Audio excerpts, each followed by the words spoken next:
नमस्कार दोस्तों। आज के हम इस वीडियो में यूरोप में राष्ट्रवाद जो कि हिस्ट्री का चैप्टर नंबर 1 है, उसका हम कुछ ऑब्जेक्टिव क्वेश्चन देखने वाले हैं जो आपके एग्जाम के पॉइंट ऑफ व्यू से बहुत ज़्यादा इंपॉर्टेंट है। तो बिना टाइम गवाए हम चलते अपने पहले क्वेश्चन की तरफ। तो हमारा पहला जो क्वेश्चन है वो है फ्रांस की क्रांति का प्रमुख कारण क्या है। तो इसका जो आंसर होगा वो होगा निरंकुश शासन, क्योंकि फ्रांस में निरंकुशवाद बहुत ज़्यादा बढ़ गया था, इसके चलते फ्रांस की क्रांति हुई थी। तो चलिए चलते हम अपने अगले क्वेश्चन की तरफ। तो हमारा अगला जो क्वेश्चन है वो है फ्रांस में किस शासक वंश की स्थापना वियना कांग्रेस के द्वारा की गई थी। तो इसका जो सही जवाब होगा वो हो जाएगा बुर्बो वंश, क्योंकि नेपोलियन के जाने के बाद बुर्बो राजवंश दोबारा से बना था। तो चलिए हम अपने अगले क्वेश्चन की तरफ चलते हैं। तो हमारा अगला जो क्वेश्चन है वो है नेपोलियन संहिता किस वर्ष लागू की गई। तो इसका जो सही जवाब होगा वो हो जाएगा 1804 में, क्योंकि जब नेपोलियन बोनापार्ट आया था तब वो अपना संहिता लेके आया था, नेपोलियन कोड, जिसे इंग्लिश में नेपोलियन कोड भी कहा जाता है। तो चलिए चलते हम अपने अगले क्वेश्चन की तरफ।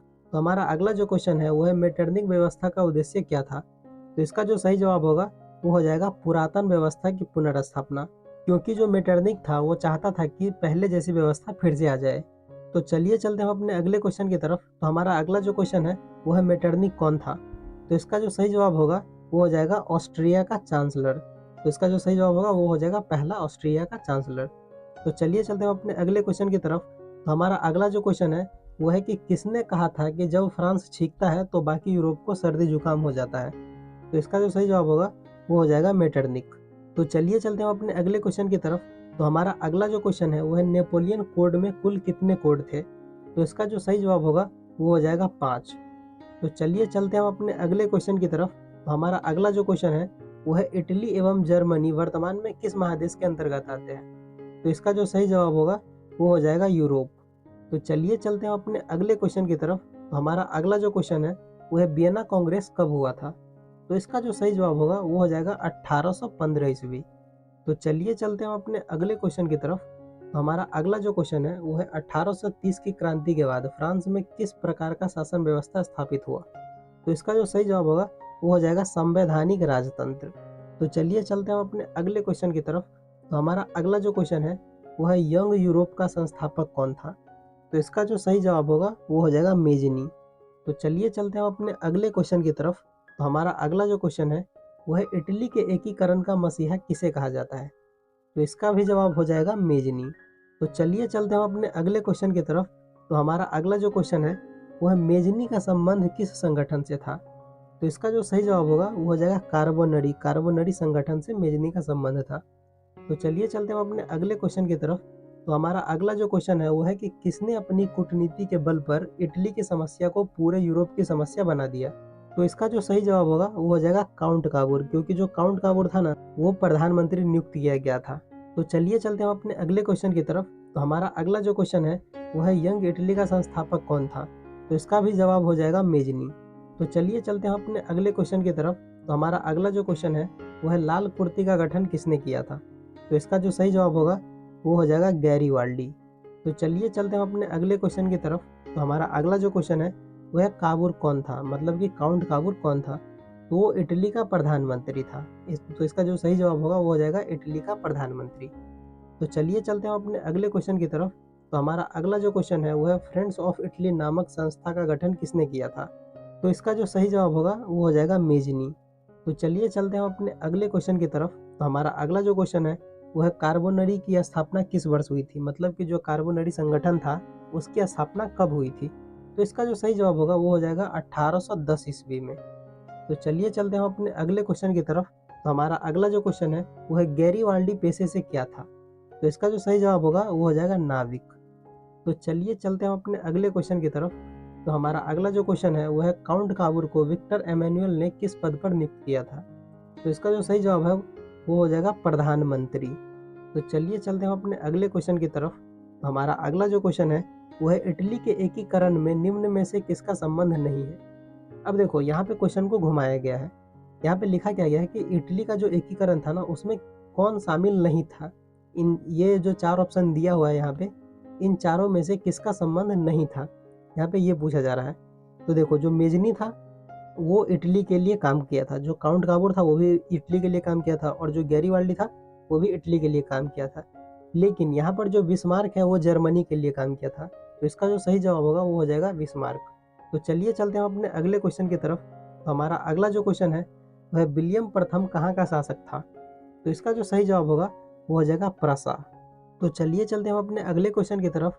तो हमारा अगला जो क्वेश्चन है वह जालवेरिन की स्थापना किस राज्य ने की? तो इसका जो सही जवाब होगा वो हो जाएगा प्रसा। इसका जो सही जवाब होगा वो हो जाएगा प्रसा।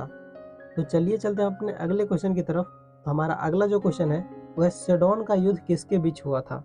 तो इसका जो सही जवाब होगा वो हो जाएगा प्रसा और फ्रांस। जो सेडोन का युद्ध था वो प्रसा और फ्रांस के बीच हुआ था। तो चलिए चलते हैं अपने अगले क्वेश्चन की तरफ। तो हमारा अगला जो क्वेश्चन है वह जर्मनी एवं इटली के एकीकरण के विरुद्ध निम्न में से कौन था? तो इसका जो सही जवाब होगा वो हो जाएगा ऑस्ट्रिया, क्योंकि जो ऑस्ट्रिया था ना वो नहीं चाहता था कि जर्मनी और इटली का एकीकरण हो। तो चलिए चलते हैं हम अपने अगले क्वेश्चन की तरफ। तो हमारा अगला जो क्वेश्चन है वह नेपोलियन ने जर्मनी में किस संघ की स्थापना की? तो इसका जो सही जवाब होगा वो हो जाएगा राइन संघ। तो चलिए चलते हैं हम अपने अगले क्वेश्चन की तरफ। तो हमारा अगला जो क्वेश्चन है वह किस युद्ध के बाद जर्मनी का एकीकरण हुआ? तो इसका जो सही जवाब होगा वो हो जाएगा सेडोन का युद्ध। जो सेडोन का युद्ध था उसके बाद जर्मनी का एकीकरण हो गया था। तो चलिए चलते हैं अपने अगले क्वेश्चन की तरफ। तो हमारा अगला जो क्वेश्चन है वह जर्मनी का एकीकरण कब पूरा हुआ? तो इसका जो सही जवाब होगा वो हो जाएगा 1871 ईस्वी में। तो चलिए चलते हैं अपने अगले क्वेश्चन की तरफ। तो हमारा अगला जो क्वेश्चन है वह जालवेरिन एक संस्था थी। तो जो जालवेरिन था वो संस्था किनकी थी? तो इसका जो सही जवाब होगा वो हो जाएगा व्यापारियों की। तो चलिए चलते हैं अपने अगले क्वेश्चन की तरफ।